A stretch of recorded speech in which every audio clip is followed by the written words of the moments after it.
Hello friends, welcome to Let's Crack UPSC CSE. This is me, Dr. Siddharth Arora. And friends, we are continuing our series called as the High Five series with Dr. Siddharth Arora. तो friends, हमने ये जब series की तो I realized that the response to this has been awesome. और उसके साथ ही मुझे ये feedback भी आया that there are many students who want that एक ही दिन में there should be more than 5 questions. So I thought why not? तुम मेहनत करने को तैयार हो तो मैं तुम्हें पढ़ाने को तैयार हूँ because the exam is coming close so we are already in the last week of February why not increase the tempo of our preparation तो मैं तुम्हारे लिए आया हूँ फ्री मेगा बोनस तो अब 5 क्वेश्चंस नहीं मैं 10 क्वेश्चंस पूछूंगा 10 क्वेश्चंस को हम लोग ईजी करने की कोशिश करेंगे so these are apparently quote unquote 10 questions which are tough क्या होता है सर कुछ टफ नहीं होता we will make it easy by making it understood through what are called as matrix preparation तो मैं अपनी एक्सप्लेनेशन दूंगा और फिर मेरी एक्सप्लेनेशन होगी सो जब मैं एक्सप्लेन करूंगा तो I will make these so called tough questions into relatively easy questions और आपको समझ में आएगा कि पढ़ाई कैसे करनी है So that is the entire concept and this is what मेरा पूरा conceptology channel is all about. Conceptology is not about collection of facts. मैं हर बार बोलता हूँ UPSC एग्जाम और सिविल सर्विस एग्जामिनेशन में UPSC को कोई इंटरेस्ट नहीं है तुम कितने फैक्ट्स जमा करके रखते हो All they are interested is in interconnection of facts. After all, they are going to choose amongst you those people who will be the future administrators of this country. The future decision makers of this country और अगर तुम्हें ये आज से नहीं आया तो तुम एडमिनिस्ट्रेटर्स भी नहीं बन सकते और उससे भी बुरी बात कि तुम इस एग्ज़ाम को क्रैक नहीं कर पाओगे सो ये गलत फहमी छोड़ दो माय फ्रेंड्स कि हम लोग रट लेंगे हम बुक से पढ़ लेंगे हम इधर से पढ़ लेंगे उधर haphazard प्रिपरेशन से you will never be able to reach Mussoorie the only possibility that is possible for you is to go my way and that way is matrix preparation interconnection of facts to make use of my more than 12 years of experience in teaching and mentoring aspirants such as you and make sure that you do it very well so ye hai conceptology which is a combination of basic stuff along with facts which really matters relevance of exam centric preparation और फिर जो उसको interconnection या फिर जिसको मैं matrix बोलता हूँ that will be available to you तो अब वक्त मत ज़ाया करो don't come in the kinds of situations मैं नहीं चाहता तुम एमेच्योर्स की तरह बिहेव करो जो केवल बुक्स पर डिपेंड करता है मैं नहीं चाहता कि तुम डेल्यूजनल रहो यार आखिरी दिन चमत्कार हो जाएगा मैं एग्जाम को क्रैक कर लूँगा ये भी गलत है और मैं सर्टनली नहीं चाहता कि तुम आलसी रहो that is certainly not absolutely acceptable पहले रियलाइज करो यू आर मिसिंग समथिंग फिर रियलाइज करो दैट यू नीड हेल्प और एक बार तुम्हें रास्ता जैसे मेरे से पढ़ने के बाद जो लर्नर्स थे यार उनमें विनर्स एटीट्यूड हो गया क्यों बिकॉज उन लोगों की मेहनत में मुझे दिखता है this attitude of let's do it so हम लोग शेड्यूल कुछ इस तरह से बनाते हैं I don't make what is called as time schedule my schedule is based upon क्या क्या हमने अचीव किया पहले मैं फैक्ट्स पढ़ाऊंगा फिर philosophy strictly relevant part and then rock solid preparation so मेरा track record speaks for itself मैं क्या खुद बोलूँ I have more than 70 million live minutes on Unacademy अब तो ये बढ़ ही गया Then there is, I am the author of 7 best-selling books on political governance, international relations and constitution and 18 out of 20 questions पिछले exam में the UPSC CSE 2020 prelims में मैंने prove किया है मेरे स्क्रीनशॉट दिखा के मैंने प्रूव किया है कि देखो हमने ये क्लास में पढ़ाया हुआ है and most important that I am the recipient of love and respect from my learners और इससे important और क्या हो सकता है So battle plan is something like this. Those of my friends जो 2021 में अटेम्प्ट करें बेटा टेक अ 1 year plan और अ 2 year plan राइट तो 1 year plan और 2 year plan as in you take the plus classes for 1 year subscription और 2 year subscription ये enough हो जाएगा for you to get yourself into the real frame of mind to crack this exam जिनके पास 2 साल से ज़्यादा है 2022 में पास या एग्जाम या 23 में दे रहे या 24 में दे रहे no problem take a 2 year और 3 years प्लस सब्सक्रिप्शन और इनके साथ साथ अपने नोट्स बनाते रहो the things will be done फिर एडवांस या लास्ट अटेम्प्टर्स वो केवल इस चैनल को देखते रहो I am sure you will get that edge to crack this exam but most important is use the code SIDLIVE, SIDLIVE, SIDLIVE code use करो, SIDLIVE, SIDLIVE code use करते तुम्हें immediately 10% discount मिल जाएगा and you'll be a part of Team SIDLIVE. Those of you जो आज तक मेरे Telegram channel पे नहीं है, tinyurl.com/siddharthpolity, tinyurl.com/siddharthpolity, या फिर इस कोड को अपने मोबाइल कैमरा से स्कैन कर लो and you will become a part of my telegram channel. तो every topic, every subject will be available under one roof, that is polity, governance, geography, prelim से लेकर main से लेकर optional तक, even till interview Unacademy तुम्हारा साथ देगा. All you have to do is use the code SIDLIVE, चाहे तुम्हें प्लस क्लासेस ज्वाइन करनी है चाहे आइकॉनिक क्लासेस. यार पहले ही बड़ा रीजनेबल है और रीजनेबल हो जाएगा, इमीडिएट 10% डिस्काउंट हो जाएगा. मुझे नहीं लगता इससे ज़्यादा एडवांटेजियस सिचुएशन कोई है तुम्हारे पास. So make full use of it, and चाहे वो बैच कोर्सेस हो चाहे ऑप्शनल कोर्सेस हो, all you have to do is use the code SIDLIVE and the work is done. So my friends, it is very very important that you take a wise decision. You are a wise gang of students, but take your decision now, देर ना हो जाए. एक बार देर हो जाती है फिर तुम वही फ्रस्ट्रेटेड स्पीड में पढ़ने की कोशिश करते हो. That is certainly not the way of cracking this exam. So make sure that you don't make any mistake. And अगर तुमने अभी तक इस चैनल को सब्सक्राइब नहीं किया है, subscribe to my channel Conceptology and let's carry on. तो आज हम करेंगे हाई फाइव, लेकिन जैसे मैंने बोला ये मेगा राउंड है तो 10 क्वेश्चंस पूछूंगा मैं, और हर क्वेश्चन को मैं पूछने के लिए तुम्हें 60 सेकेंड्स दूंगा, फिर तुम उसका आंसर देना, बट ऐसे मैं छोड़ नहीं दूंगा. So I will not do ABCD kind of stuff. I will ensure that you get an explanation of these parts. So, are we ready? If we are ready, we'll go for it. Alright. So, मैंने तुम्हें पहले बोला what is tough? Tough नाम की कोई वस्तु होती नहीं है. Tough is something जिनको आंसर आता नहीं है. I will explain it in such a way that तुमको मैट्रिक्स समझ में आने लगेगा, तुम्हें समझ में आने लगेगा कि रॉक सॉलिड प्रिपरेशन होती क्या है. So make sure 24 carat preparation के लिए तुम्हें पता चलेगा इसको आंसर देना क्या है. So let us have question number 1 coming your वे. अपनी नोटबुक निकाल लो और आंसर दो. प्लीज गैम्बल मत करना, और एक एक क्वेश्चन का एक एक चॉइस ध्यान से देखना. जब तुम A मार्क करो या B मार्क करो या C मार्क करो या D मार्क, मुझे कोई फर्क नहीं पड़ता. What is very very important कि हर क्वेश्चन के आगे तुम्हें मालूम होना चाहिए why. Why. Okay, why is a very important word. तुम्हारे पास है 60 seconds to think about it. Your time has started. Very good, sir. आराम से, कोई जल्दी नहीं है. Important part ये है कि तुम्हें क्वेश्चन आना चाहिए, तुम्हें सवाल समझ में आना चाहिए, और फिर जब तुम इसका आंसर दोगे you should know why. ये गैम्बल मत करना. Which amongst the following statements with regards to Quad is or are true? It comprises of India, Japan, USA and New Zealand. B. It is a formal strategic agreement between the member states to deal with China's expansionist policy. C. Both A and B. D. None of the above. हर एक के आगे Why. तुम्हारे पास है 60 second, उसमें से 20 second जा चुके हैं, अब तुम्हारे पास 40 सेकेंड बाकी है. Enjoy. Alright. आराम से, कोई जल्दी नहीं है. और तुम्हें ऐसे लग रहा होगा या सर ये अचानक पॉलिटी में IR. बेटा पॉलिटी, गवर्नेंस एंड IR तीनों मेरी रिस्पॉन्सिबिलिटी है. Okay, alright. आई थिंक तुम्हारे पास समय खत्म होते हुए last 10 seconds left, and then I will share the answer. Okay, आराम से, एंड समय समाप्ति की घोषणा करते हुए here goes the answer. Answer is, क्या बात करो sir, none of the above. कैसे?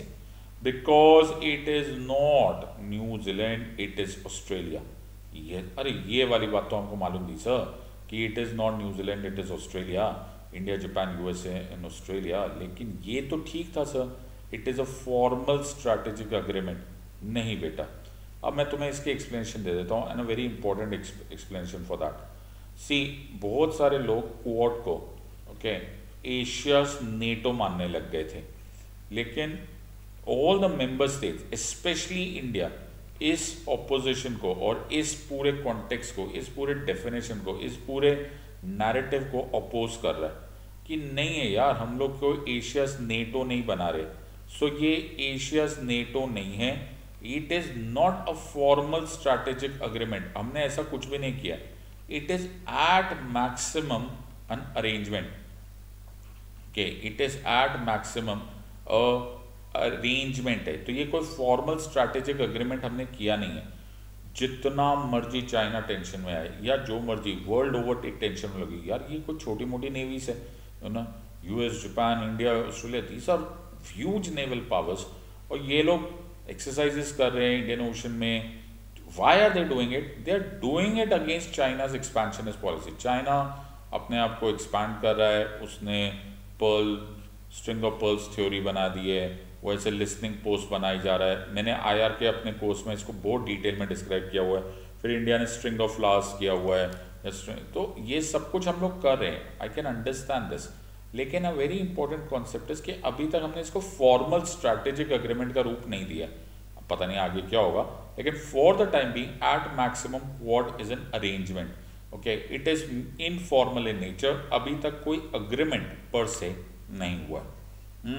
और अगर तुमने इस चॉइस को समझ लिया तो तुम समझ सकते हो it is not a formal strategic agreement, तो ये चॉइस होगी रॉन्ग। ऑस्ट्रेलिया होना चाहिए था, तो ये चॉइस होगी रॉन्ग। तो ये दोनों ही काम खत्म हो गए, कहानी खत्म। So neither it is A nor B, answer is none of the above. जिन लोगों ने करेक्ट आंसर दिया, very very proud of you. जिन्होंने नहीं दिया, इसकी स्क्रीनशॉट ले लो और तुमको समझ में आ गया। तो देखा तुमने, छोटे छोटे वर्ड्स में, बड़े बड़े ही छोटे छोटे वर्ड्स में, लेकिन क्रैक कर दिया जाता है और वहीं पर ही कंफ्यूजन स्टार्ट हो जाती है। चलो एक और क्वेश्चन ट्राई करते हैं। Which landmark judgment of the supreme court dealt with the constitutionality of the right to die? A Olga Tellis case, B Aruna Shanbaug case, C Kihoto Hollohan case, D Indira Sawhney case. तुम्हारे पास है 60 seconds to think about it. तुम्हारे पास 60 seconds है, कृपा करके ABCD gambling मत करना। Make sure that you know why are you writing this answer, why do you think ये आंसर करेक्ट है। अगर ऐसे नहीं करोगे तो फिर फायदा नहीं है, there is no advantage of this part. Which landmark judgment of the supreme court dealt with the constitutionality of the right to die? Olga Tellis case, Aruna Shanbaug case, Kihoto Hollohan case, या फिर इंदिरा साहनी केस। अब या तो ये तुम लोगों को आता है या फिर नहीं आता, और अगर नहीं आता तो तुम इसके बारे में कुछ नहीं कर सकते। बट आई एम श्योर जो लर्नर्स ने मुझसे पढ़ा हुआ है, तुम तो भाई इस पर रिसर्च कर चुके हो, सो मुझे इसमें कोई टेंशन नहीं कि तुमको ये जरूर आता होगा। आराम से सोचो, कोई जल्दी नहीं।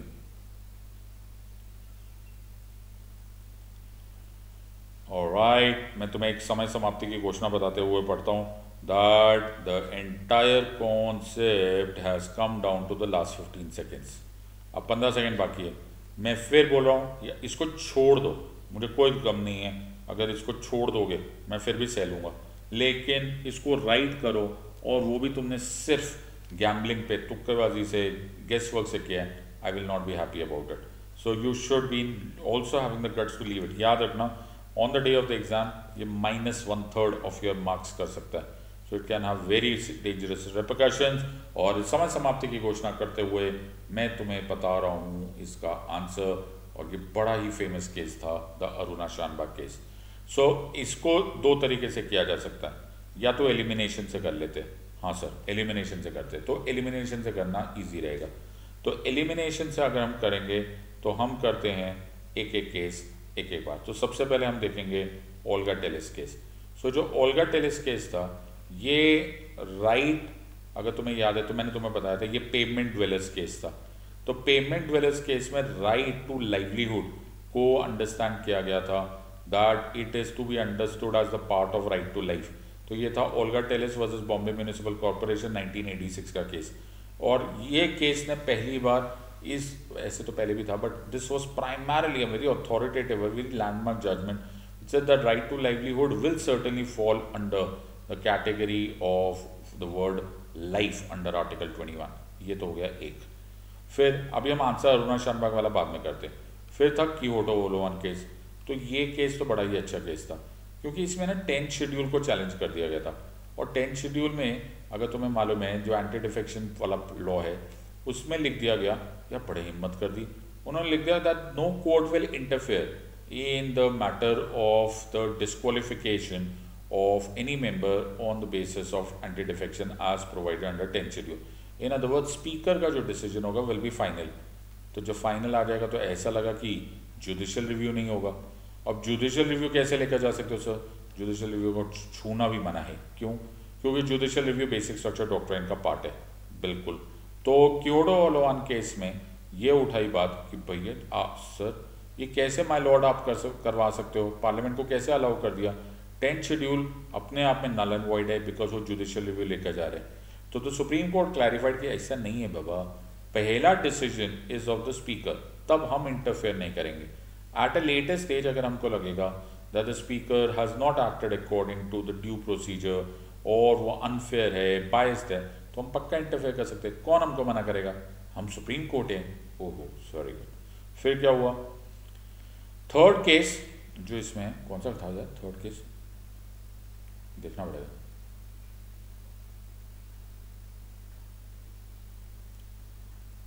ओके थर्ड केस, अरे ये केस है, ओहो ये तो दास्तान है।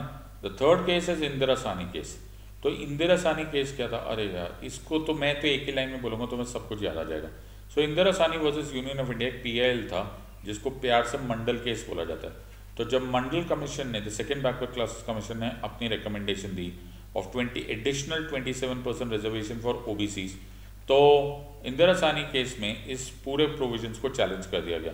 और फिर जो हुआ वो रेस्ट इज हिस्ट्री। वो पूरा का पूरा हमारी स्टोरी जो इंदिरा सानी केस मैंने बड़े इसको डिटेल में समझाया हुआ अपनी क्लासेस में। सो इससे हमें पूरा रिजर्वेशन का कॉन्सेप्ट समझ में आ जाता है। Very good. सो मेरे पास एक केस है ओल्गा टेलेस केस, एक हो गया क्योटो ओलोवान केस, एक हो गया इंदिरा सानी केस। ओह सर इसमें कहीं पे राइट टू डाई तो है ही नहीं। बिल्कुल सही बात है। तो अगर तुम्हें ये 3 केसेस आते तो तुम्हें मालूम है कि चौथा केस जो है वो उसका आंसर है। बट बाई चांस ये भी ना मालूम हो, कोई टेंशन नहीं है। अब हमको मालूम होना चाहिए कि अरुणा शानबाग केस क्या है।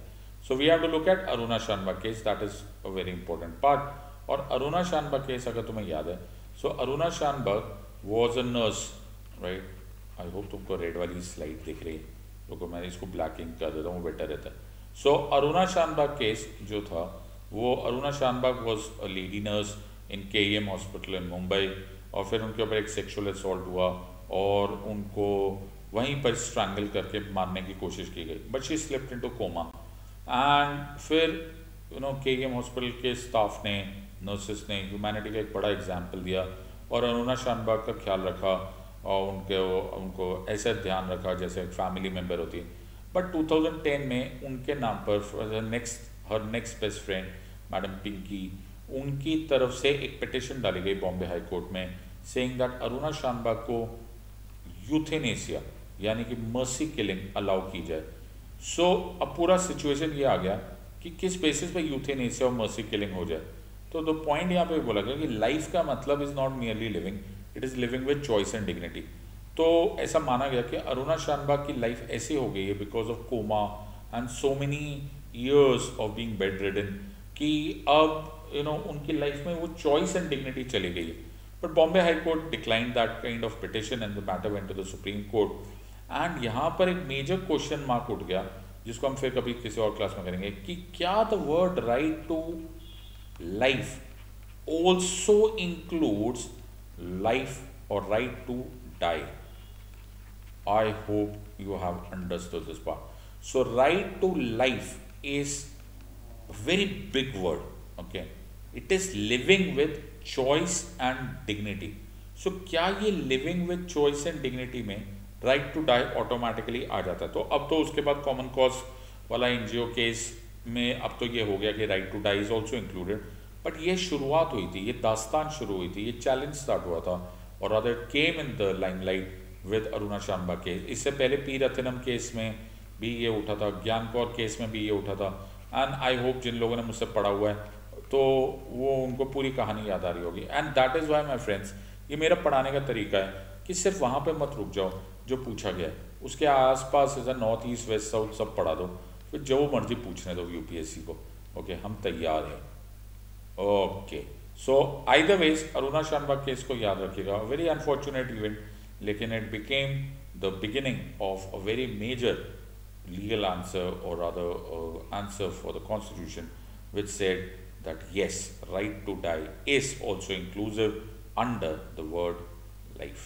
So very very nice question, very dangerous question actually. अगर तुम्हें नहीं आता तो तुम्हें नहीं आता, फिर तुम बैठे रह जाओगे. So it is a good opportunity कि तुम ये सारे सुप्रीम कोर्ट जजमेंट्स पढ़ लो. इनफैक्ट मैंने यूट्यूब पर एक पूरी सीरीज़ निकाली हुई है, तो तुम उसको भी देख लोगे तो तुम्हें बड़ा एडवांटेज हो जाएगा. ओके, आगे देखते हैं.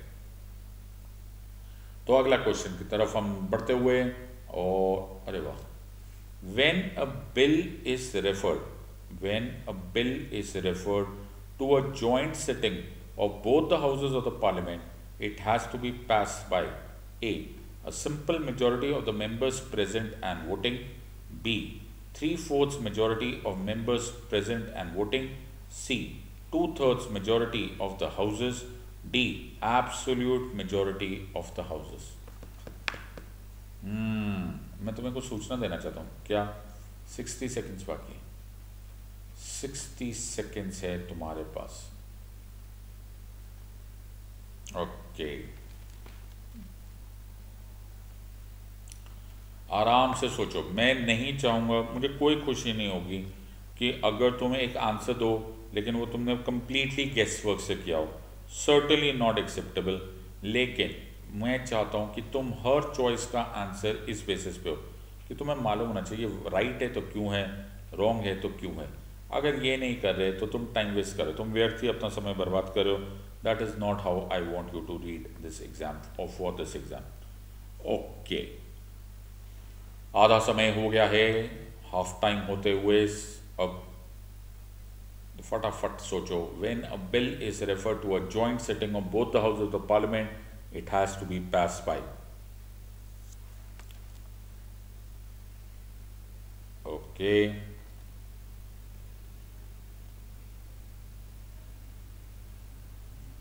अब समय समाप्ति की घोषणा होते हुए, और बहुत ही सिंपल आंसर था, and that answer was a simple majority of members present and voting. अब तुम्हें ऐसा बड़ा सारा टेंशन हो रही होगी कि सर ऐसा है क्यों. बेटा देखो, इसको भी समझने के अलग अलग तरीके हैं. अब एक एज माय स्टूडेंट तुमको मैट्रिक्स आना चाहिए, तुमको अलग अलग तरीके से ये बात समझ में आ सकती है. तो एक तरीका तो ये है कि मुझे ऐसा लगता है कि 3/4 of majority members present and voting, ये कहीं लिखा ही नहीं. ओ हाँ, ये तो किसी मेजॉरिटी में है ही नहीं. दूसरी बात ये है कि 2/3 majority of both the houses. Okay, तो ये ना बड़ा अधूरा सा चॉइस लग रही थी, क्योंकि 2/3 majority of present and voting है, वो एक तरह की मेजॉरिटी होती है, या फिर 2/3 majority of total membership of the house होता है, वो एक तरह की मेजॉरिटी होती है. तो ये जो विचित्र सा वर्ड आ गया 2/3 majority of both of the houses, ये बड़ा विचित्र सा वर्ड है, ये ऐसी भी अधूरी चॉइस लग रही थी. एक और बात है absolute majority of the houses. तो देखो मैं बताता हूँ, जितना to the extent of my limited understanding, absolute majority per se, पर इंडिविजुअल किसी भी बिल को पास करने के लिए नहीं चाहिए होता. So you don't need to have, किसी में भी एब्सोल्यूट मेजॉरिटी अलग से नहीं यूटिलाइज करते, तो यहीं छुट्टी खत्म हो जाती बिल्कुल. दूसरी बात है, अब इसी को समझने का एक और तरीका क्या है. तरीका बड़ा सिंपल है. तरीका ये है कि जॉइंट सिटिंग आर्टिकल 108 में आता है, और आर्टिकल 108 में जब जॉइंट सिटिंग होती है तो भाई वो ऑर्डिनरी बिल के लिए यूज़ होती है. क्या बात करो सर, मनी बिल के लिए ना, मनी बिल के लिए नहीं यूज़ हो सकती. कॉन्स्टिट्यूशनल अमेंडमेंट बिल के लिए, कॉन्स्टिट्यूशनल अमेंडमेंट बिल के लिए नहीं हो सकती. तो जब ऐसी बात है तो तुम्हें मालूम है कि ऑर्डिनरी बिल के लिए आमतौर पे ओनली, नॉट आमतौर पे, ओनली जॉइंट सिटिंग यूटिलाइज हो सकती है. और ऑर्डिनरी बिल पास करने के लिए 50% ऑफ प्रेजेंट एंड वोटिंग, यानी कि simple majority of members present and voting are the ones which are required. So a very important concept here is that तुम्हें दोनों तरीके से एंगल से समझ में आ सकता है. अगर या तो तुम्हें कॉन्स्टिट्यूशन पर पकड़ सॉलिड है तो तुम्हें आर्टिकल 108 समझ में आ जाएगा, नहीं समझ में आया कोई बात नहीं, बुद्धि यूज़ करो, try and eliminate the rest of it. तो बात हमें आंसर निकालने के लिए, लेकिन ये फिर वाली बात है, या तो ए से जाओ जी तक, या से जी से जाओ ए तक, मेरा काम पूरा होना चाहिए. So very easy way of answering this question इसलिए मैं बोलता हूँ कंप्लीट सब्जेक्ट कंट्रोल होना चाहिए। Brings us to the next question of the day. Which of the following article of the Constitution has been enforced by passing the Child Labor Prohibition and Regulation Act of 1986? Article 21, Article 23, Article 24 या फिर none of the above? Which of the following article of the Constitution has been enforced by passing the Child Labor Prohibition and Regulation Act of 1986? Article 21, 23, 24 और none of the above? एक बात बताना चाह रहा हूँ कि 60 सेकेंड्स है तुम्हारे पास, 60 सेकेंड्स है, लेकिन ये 60 सेकेंड्स ही है। इन अदर वर्ड्स कि ये इम्पोर्टेंट पार्ट ये नहीं है कि तुम राइट आंसर दो या रॉन्ग आंसर दो, इम्पोर्टेंट है कि तुम्हें मालूम हो कि ये राइट और रॉन्ग क्यों है। Okay. Which of the following article of the Constitution has been enforced by passing the Child Labor Prohibition and Regulation Act of 1986?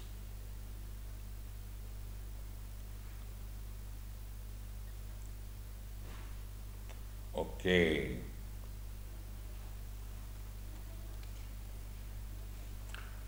आराम से सोचो। और अब ना बहुत सारे जो स्टूडेंट्स मुझसे पूछते थे ना, वो मेरे प्रश्नों का उत्तर बेटा मेरे एक्शन से समझ में आ जाएगा। बहुत सारे लोग बोलते हैं सर हमको कॉन्स्टिट्यूशनल आर्टिकल याद करना है या नहीं करना है। मैंने तुम्हें पहले ही बोला है कोई भी ऐसे डायरेक्टली क्वेश्चन पूछने की या आंसर याद करने की ज़रूरत नहीं कि कॉन्स्टिट्यूशनल आर्टिकल क्या होता है, लेकिन जब तुम पढ़ते एक स्टाइल से हो तो तुम्हें अपने आप पता चल जाएगा कि कौन सा आर्टिकल आर वी डिस्कसिंग। तो हमने जैसे क्लासेस में किया, इतना डिटेल में किया हुआ है, मैं गारंटी से बोल सकता हूँ कि जो स्टूडेंट्स ने प्लस क्लासेस अटेंड किया हुआ है, ओके, और तुम में से बहुत सारे लोगों को लगा होगा मैं बार बार क्यों बोल रहा हूँ प्लस के स्टूडेंट्स को, बिकॉज हमने उनको पढ़ाया ऐसे और उन्होंने पढ़ा ऐसे कि इसका वो कहीं से भी वो चाह के भी गलत नहीं कर सकते। चलो देखते हैं तुमने आंसर दिया कि नहीं, and I will share with you the answer, and the answer is article 24। कैसे सर, ये हमको कैसे समझ में आया? देखो आर्टिकल 24 समझने के लिए बड़ा सिंपल सा बात है, इसके भी बड़े अलग अलग तरीके।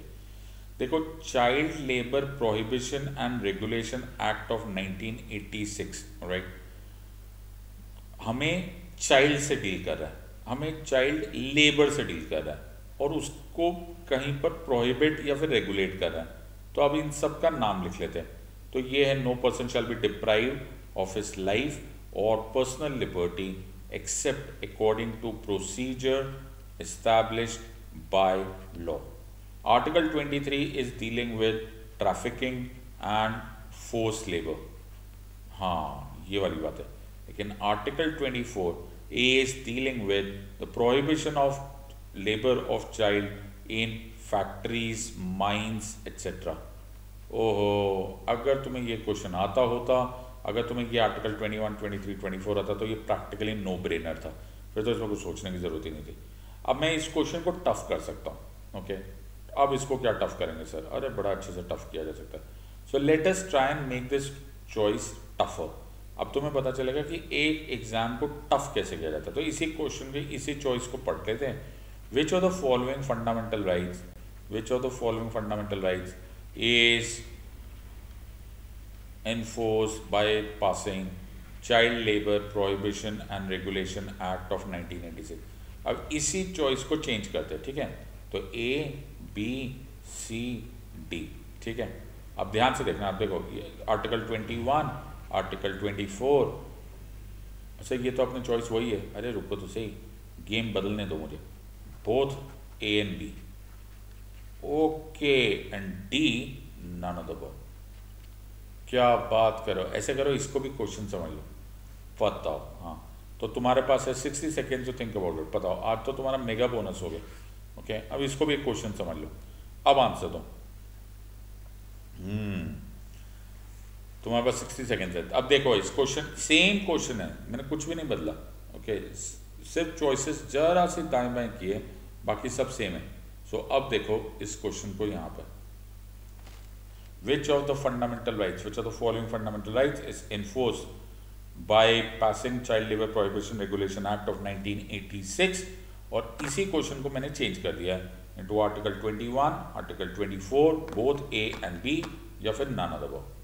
चलो ठीक है सर, ओके। और समय समाप्ति की घोषणा करते हुए मैं तुम्हें इसका आंसर देता हूं। अब देखो, अब सर आंसर दो ना, अरे रुको तो सही। अब ये आंसर ये होना चाहिए। ओ अच्छा, ये तो ऊपर जा रहा था ना, ये आना चाहिए। क्यों सर? क्योंकि यहां से मुझे एग्जामिनर की एक इंटेंशन समझ में आ गई। देखो क्या होता है, जो आर्टिकल 21 है, ओके, जो आर्टिकल 21 है वो एक अम्ब्रेला राइट है, okay, it's an umbrella right. उसमें वर्ड आता है life, life is living with choice and dignity. तो एक्चुअली ऐसा कुछ भी नहीं है जो आर्टिकल 21 में कवर नहीं होता, okay, because life is a very broad word. अब आर्टिकल 21, 24 है, अब ये तो स्पेसिफिकली चाइल्ड लेबर से डीलिंग है, लेकिन it is also giving choice and dignity to children. बिल्कुल सही बात है। तो और मुझे एग्जामिनर की इंटेंशन समझ में आ गई जब उसने बोथ ए एंड बी पूछा। तो तुम्हें कहीं ना कहीं वो सिक्स सेंस भी डेवलप करना पड़ेगा कि यार फिर ये बोथ ए एंड बी क्यों दिया था। So there has to be some reason behind it, and that is one of the reasons that तुम लोगों ने इसको समझना चाहिए। So as I told you, ये जो वर्ड टफ है ना, ये टफ तब तक होता है जब तक तुम्हें एग्जाम को क्रैक करना आता नहीं है। एक बार क्रैक करना आ गया फिर तुम कभी नहीं हारते। Alright, let's go for the next question and understand the following. Which of the following DPSPs directs the state to ensure a social order based on justice, social, economic and political? Article 36, Article 37, Article 38, Article 39, capital A. अब ये भी ऐसा question है जो या तो आता है या नहीं आता। अगर आता है तो तुम्हें ज़्यादा देर नहीं लगेगी नहीं, और जिन लोगों को ये नहीं आता इसका मतलब है तुम्हारी अभी प्रिपरेशन में बड़ी मैसिव कमजोरी है। डोंट इग्नोर कि तुम्हें जितनी मदद चाहिए, जो चाहिए जल्दी कर लो वरना देर हो जाएगी। Which of the following DPSPs directs the state to ensure a social order based on justice, social, economic and political? Article 36, Article 37, Article 38 और Article 39 capital A। आराम से आंसर दो, लेकिन हर चॉइस का आंसर होना चाहिए why, why, why, why, why, why, why. Why is a very crucial element of this. Okay.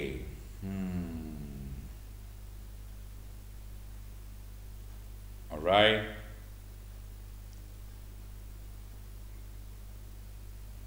अब half time हो चुका है, you have 30 seconds more to go.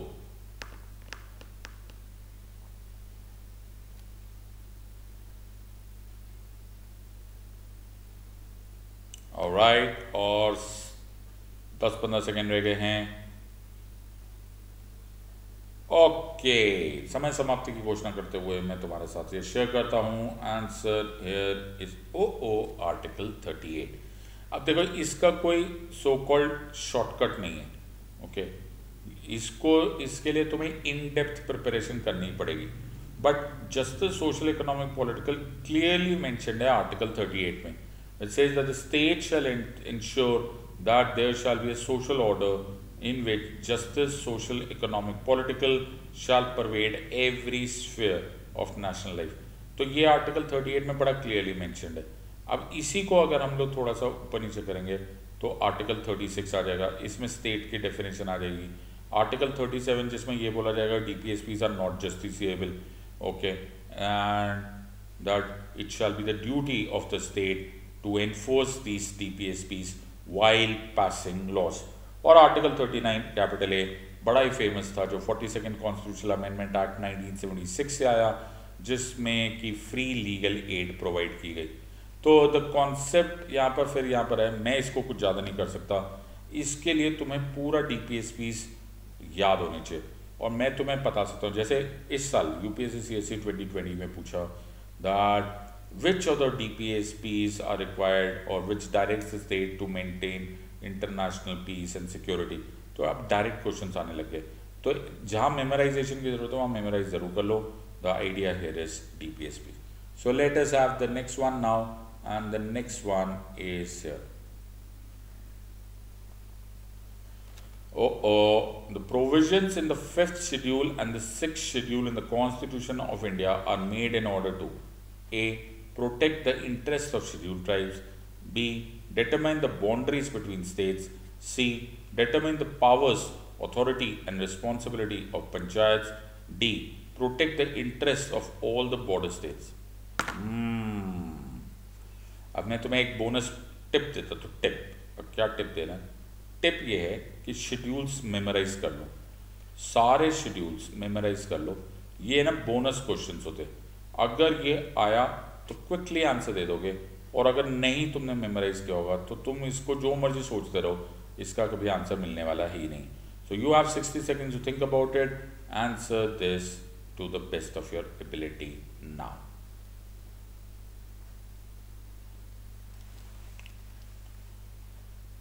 So let us see if you are able to answer this question. And wait here, थोड़ा सा time दे दो. Okay, and the answer मैं फिर एक और बार बता रहा हूँ, although आंसर तो मैं अभी बता दूंगा, लेकिन very important that you remember कि you must always memorize the schedules and the schedule and अरे ये तो बहुत ही सिंपल था. देखो एक्चुअली तो ये इस क्वेश्चन को हमने बहुत ही सिंप्लीफाई कर दिया था. The 5th schedule and the 6th schedule दोनों ही in the constitution of India deals with the interest of scheduled tribes. तो determine the boundaries between the states, determine the powers and responsibilities of panchayat and protect the interest of all border states. तो ये तो मेरे को कहीं मालूम ही नहीं है. Boundaries between states, well I can not say, but yes union and states, अगर हम ये बात बोलेंगे कि where are the states mentioned etcetera, तो हम शेड्यूल 1 बोल सकते हैं. पंचायत की बात आती है हमें 11th शेड्यूल याद आ जाएगा, ये तो भगवान जानेंगे, ये कोई शेड्यूल ही नहीं. और ये आखिरी वाला is the protect the interest of the schedule tribes. लेकिन इस क्वेश्चन को टफ बनाया जा सकता है. जैसे क्वेश्चन को एज आई टोल्ड यू एक बेसिक लेवल पे छोड़ा जा सकता है और फिर इसी क्वेश्चन को और टफ किया जा सकता है. कैसे? जैसे 5th शेड्यूल है, ओके, तो तुम्हें मालूम होना चाहिए that it is for scheduled tribes but for all other states except Assam, Meghalaya, Tripura and Mizoram, जो कि 6th शेड्यूल में आ जाता है. तो ये बड़ा आराम से क्लैरिफाई हो जाता है. क्वेश्चन आमतौर पे इधर टफ कर सकते हैं. So when you subdivide the question and you try and answer these question, then it becomes a kind of difficult answer for you to do. So तब की तब बात है, लेकिन अभी के लिए तो बहुत ही सिंपल क्वेश्चन था, बड़े आराम से एलिमिनेट कर सकते. तो और यहाँ पे तो चॉइस इतनी सिंपल थी, 5th as well as 6th schedule दोनों ही मेंशन कर देते, तो तुम्हें ये डिवीजन करने की भी जरूरत नहीं पड़ेगी. So you can always concentrate hard on what is the topic, but 6th schedule या 5th schedule for that matter सारे schedules जरूर याद कर लेना. चलो जी, एक और बात देखते हैं. ओके, अब क्वेश्चंस के चॉइसेस धीरे धीरे कॉम्प्लिकेटेड होने लग जाएगी, तो try and understand this. The parliament of India acquires the power to legislate on any item in the state list in the national interest if a resolution to that effect is passed by the A. Lok Sabha by a simple majority of its total membership, B. Lok Sabha by a majority of not less than 2/3 of its total membership, C. Rajya Sabha by a simple majority of its total membership, D. Rajya Sabha by a majority of not less than 2/3 of its members present and voting. यार ऐसे काम करो, मेरी बात मानो, 60 second ले लो. ओहो, तो 60 सेकंड तो देते थे आप सर, और ले लो यार, तुम 60 सेकंड ले लो यार. ओके, आंसर दे दो, लेकिन प्लीज़ नो गेस वर्क मत करना. हर क्वेश्चन के आगे, हर चॉइस के आगे वाई ज़रूर डाल देना. So why is an integral part of your preparation. Why नहीं डालोगे सारी कहानी पलट जाएगी. The parliament of India acquires the power to legislate on any item in the state list in the national interest if a resolution to that effect is passed by the A. Lok Sabha by a simple majority of its total membership, B. Lok Sabha by a majority of not less than 2/3 of its total membership, C. Rajya Sabha by a simple majority of its total membership, D. Rajya Sabha by a majority of not less than 2/3 of its members present and voting. मैं तुम्हें थोड़ा सा एक idea hint और दे देता हूँ कि जैसे मैंने पढ़ाया हुआ ना, सारी मेजोरिटीज अलग से पढ़ लो. ओके, कौन कहाँ यूटिलाइज होती है, कौन कहाँ यूटिलाइज होती है, make a separate list. Easy for you to remember. अपने ब्रेन को आराम दिया करो, बेचारा ब्रेन है, भोला भाला ब्रेन होता है, थक जाता है, तो उसको थोड़ा सा आराम दिया करो, स्ट्रक्चर दो, then it will be better able to remember your choices. Okay, parliament of India acquires the power to legislate, और 10 सेकंड बाकी है समय समाप्ति की घोषणा होते हुए। आंसर बहुत ही सिंपल है, मेरे ख्याल से इसमें कोई प्रॉब्लम नहीं होने वाली है। द आंसर इज राज्यसभा में majority of not less than 2/3 of its members present in voting. अब यहाँ पर समझने की कोशिश करो, ये बड़ा ही सॉलिड क्वेश्चन हो सकता है, क्योंकि इस पर एक बड़ा सॉलिड कॉन्सेप्ट है। क्या सॉलिड कॉन्सेप्ट है? सॉलिड कॉन्सेप्ट है कि Rajya Sabha is a representative of our federalism. जो राज्यसभा है वो is a representative of federalism, it is representing your states, राज्यों को, राज्य है ना, राज्यों को रिप्रेजेंट करता है। तो तुम नोटिस करो यार, कमाल है, हमने अपने काउंसिल ऑफ स्टेट्स यानी कि राज्यसभा को इतनी पावर दे दी है कि वो कुछ मामलों में जब तक उनकी स्वीकृति ना हो, जब तक उनकी परमिशन ना हो, पार्लियामेंट भी किसी भी जगह पर किसी भी कंडीशन में स्टेट लिस्ट पर ओके लॉ नहीं बना सकता। लेकिन आर्टिकल 249 ये अलाउ करता है इन नेशनल इंटरेस्ट दैट राज्यसभा अगर by majority of 2/3 present in voting इसको अलाउ कर दे, तो वो रेजोल्यूशन पास होने के बाद ही पार्लियामेंट स्टेट लिस्ट पर कोई लॉ बना सकता है। Very beautiful mixture. तो जब मैं सेंटर स्टेट रिलेशन बताता हूँ तो समझ में आता है यार क्या ब्यूटीफुल फॉर्मूला से ये सब कुछ चल रहा है।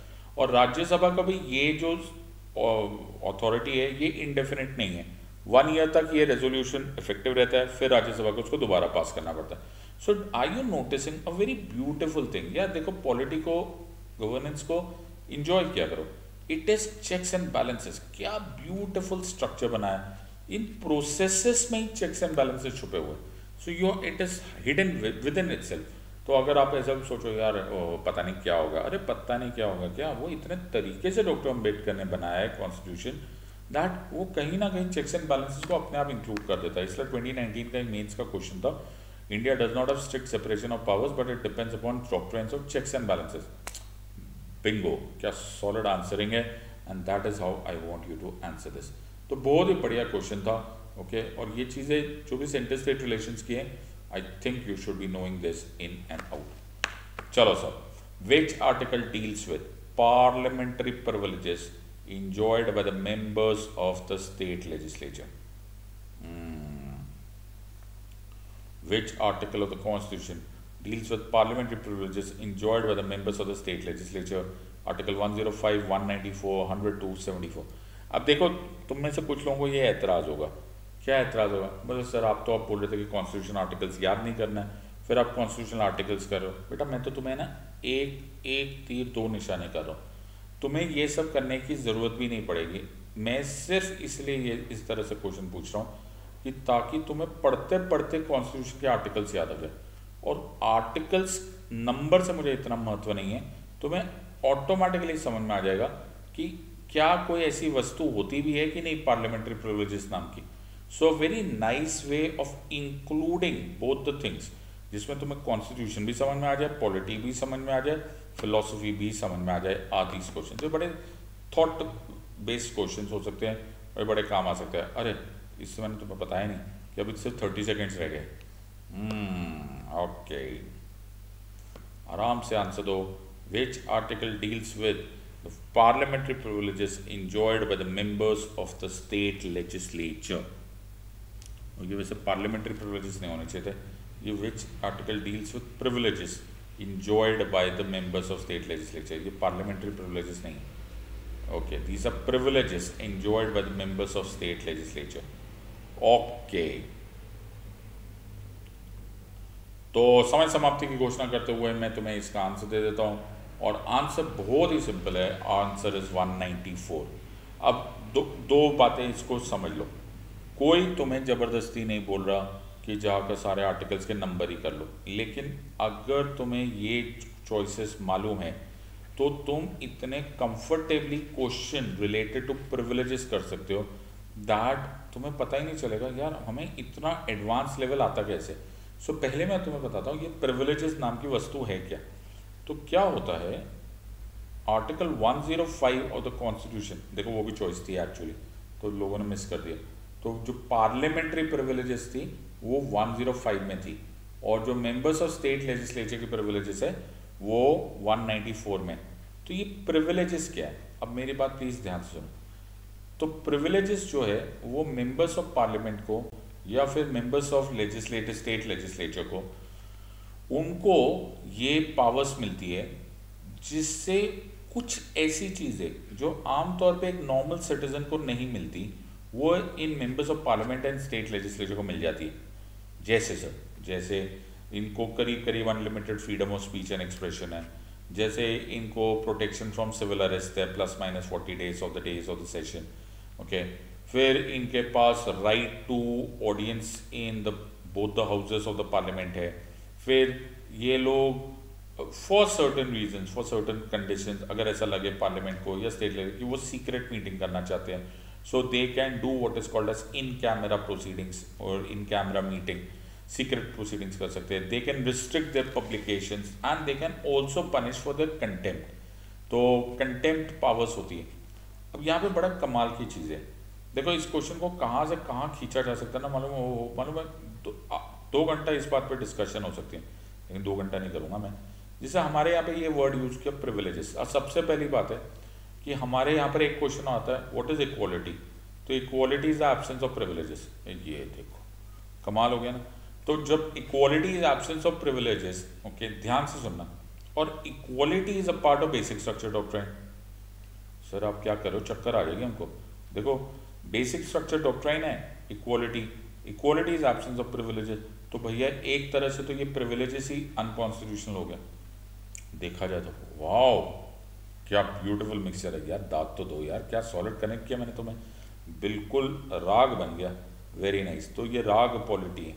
तो राग पॉलिटी क्या है, तो यहाँ पर मैंने फिर ऐसा क्वेश्चन सोचा, मैंने कहा ये प्रिविलेजेस फिर है क्यों, तो बोले कि मेंबर्स ऑफ पार्लियामेंट और members of legislature of the state को फंक्शन करने के लिए सर्टेन स्पेशल पावर्स मिलनी चाहिए, ओके, वरना वो अपना काम सो कॉल्ड अपना कार्यभार ठीक से, अपना दायित्व ठीक से नहीं उठा पाएंगे। So these are for them to be able to function effectively as our legislators. लेकिन ये बात पूरी तरह से भी ठीक नहीं, क्यों? क्योंकि ये जो कंटेम्प्ट पावर्स है ऑफ द पार्लियामेंट और for that matter state legislature, ये भी विचित्र है। अब इसमें क्या विचित्र हो सकता है? विचित्र ये है कि ये जो कंटेम्प्ट पावर्स है ये कहीं भी कोडिफाइड नहीं है। सर अब ये क्या बात हुई, मतलब इसके ऊपर कोई लॉ नहीं बना हुआ, हम ऐसा कोई बुक उठा के देख नहीं सकते हैं कि किस चीज़ को आप कंटेम्प्ट मानोगे तो कितना पनिशमेंट है, ऐसा कुछ नहीं। जबकि अगर सुप्रीम कोर्ट की या फिर हाई कोर्ट की कंटेम्प्ट पावर्स की बात करेंगे तो वो contempt of court act of 1971 में से निकलता है, तो ये फिर अनलिमिटेड हो गया। सो डू यू रियलाइज कि यहाँ पर कहीं ना कहीं मेरे पास एक और क्वेश्चन आ जाता है, सर कितने क्वेश्चन एक ही लाइन से आएंगे? आ सकते हैं मेरे बेटा, पढ़ने वाला होना चाहिए। तो ये कहीं ना कहीं पार्लियामेंट्री सॉवरेनिटी का एक बड़ा अच्छा प्रूफ हो सकता है। भैया पार्लियामेंट को दिल का रख कर लो जी, हम जो मर्जी बनाना चाहेंगे हम बना सकते हैं। तो डू यू रियलाइज एक ही वर्ड में कितनी सारी चीज़ें छुपी हुई है। तो पहले तो जो तुम्हारा मेजॉरिटी कॉम्पिटिशन है ना, उनको ये सब भी नहीं आता होगा, ओके। फिर जो थोड़े बहुत इसमें से निकल गए, ओके, उनको ये वो इन चीज़ों में रटना स्टार्ट कर देंगे, और कौन कौन सी प्रिविलेजेस है, माना कि वो भी इंपॉर्टेंट है, लेकिन फिर तुम मेरे स्टूडेंट्स हो ना, तो फिर तुम्हारा एडवांस लेवल होना चाहिए जहाँ तुम इन सब चीज़ों को कनेक्ट कर सको। तो तुम्हें कभी भी पूछा जा सकता है with regards to parliamentary sovereignty, with regards to uncodified contempt powers, with regards to equality, मालूम नहीं कहाँ से पूछोगे, जो मर्जी पूछोगे, now you have the answer ready. अगला question coming your way, which amongst the following statements with regards to NHRC is or are true. जो मेरे नादान परिंदे हैं, जो मेरे प्यारे प्यारे दोस्त हैं जिनको NHRC का मतलब नहीं मालूम है, वो है नेशनल ह्यूमन राइट्स कमीशन। अच्छा चलो सर ये तो आपने बता दिया। So national human rights commission is a statutory body under protection of human rights act of 1993। अच्छा, B the chairman of the national commission of scheduled caste can be one of the ex officio member of NHRC, both A and B, या फिर none of the above. Okay, which amongst the following statements with regards to NHRC is or are true? तुम्हारे पास है 60 seconds to answer this question. NHRC is a statutory body under Protection of Human Rights Act of 1993. B. The chairman of National Commission of Scheduled Caste can be one of the ex officio member of NHRC, both A and B. D. None of the above. आराम से सोचो, answer जल्दबाजी में करने की कोई ज़रूरत नहीं है. मैं वाई की उम्मीद कर रहा हूँ. जो भी आंसर दो, राइट या रॉन्ग, वो वाई सेटिस्फाई करने वाला होना चाहिए. Which amongst the following statements with regards to NHRC is or are true? मैं तुम्हें एक हिंट दे देता हूँ. The devil is in the detail. एक एक वर्ड को ध्यान से देखो. Don't destroy your chances of passing this exam just by missing a word, a keyword जो कि इस एग्जाम में होगा. So very very carefully answer these questions. Otherwise the entire game will be over. तो इस एक्सरसाइज का अपना पूरा फायदा उठाओ by reading every word. Pen रख कर आंसर दे दो. That would be better for you to answer. Alright. और 10 सेकेंड रह गए हैं समय समाप्ति की घोषणा करते हुए. अब मैं तुमको बता रहा हूं इसका answer. Let's try and answer this now. क्या बात कर रहे हो? Yes मेरे बच्चा. NHRC एक स्टैट्यूटरी बॉडी है, इसमें कोई डाउट नहीं है, बिकॉज वो एक स्टैचूट, एक नॉर्मल पार्लियामेंट्री लॉ से इमर्ज करता है. So the statute is called as protection of human rights act of 1993. फिर the chairman of national commission of scheduled caste, अब तो national commission of scheduled caste, scheduled tribe, backward classes, minorities as well as women and NCPCR के members are considered to be ex officio members of NHRC. तो ये भी ठीक है और ये भी ठीक है.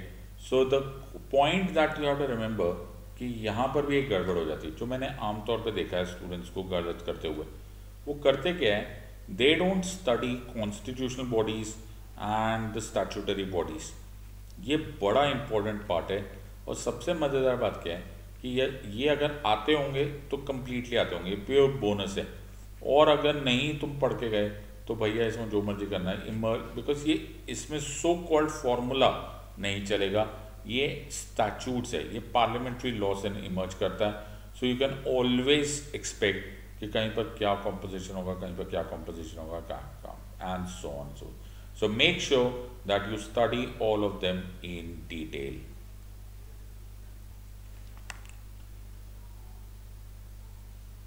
Let's look at the next question now. The next question is coming here. अरे बाबा ये क्वेश्चन तो ऐसा क्वेश्चन है जिसको तुम इग्नोर ही नहीं कर सकते. This question is very very important. जैसे जुडिशियल रिव्यू का कॉन्सेप्ट आएगा, मेक श्योर कि तुम्हारे सारे रडार्स ऑन हो रहे भैया, अभी कुछ भी हो सकता है. So very important part that you memorise these things and understand this. Let's read this question now.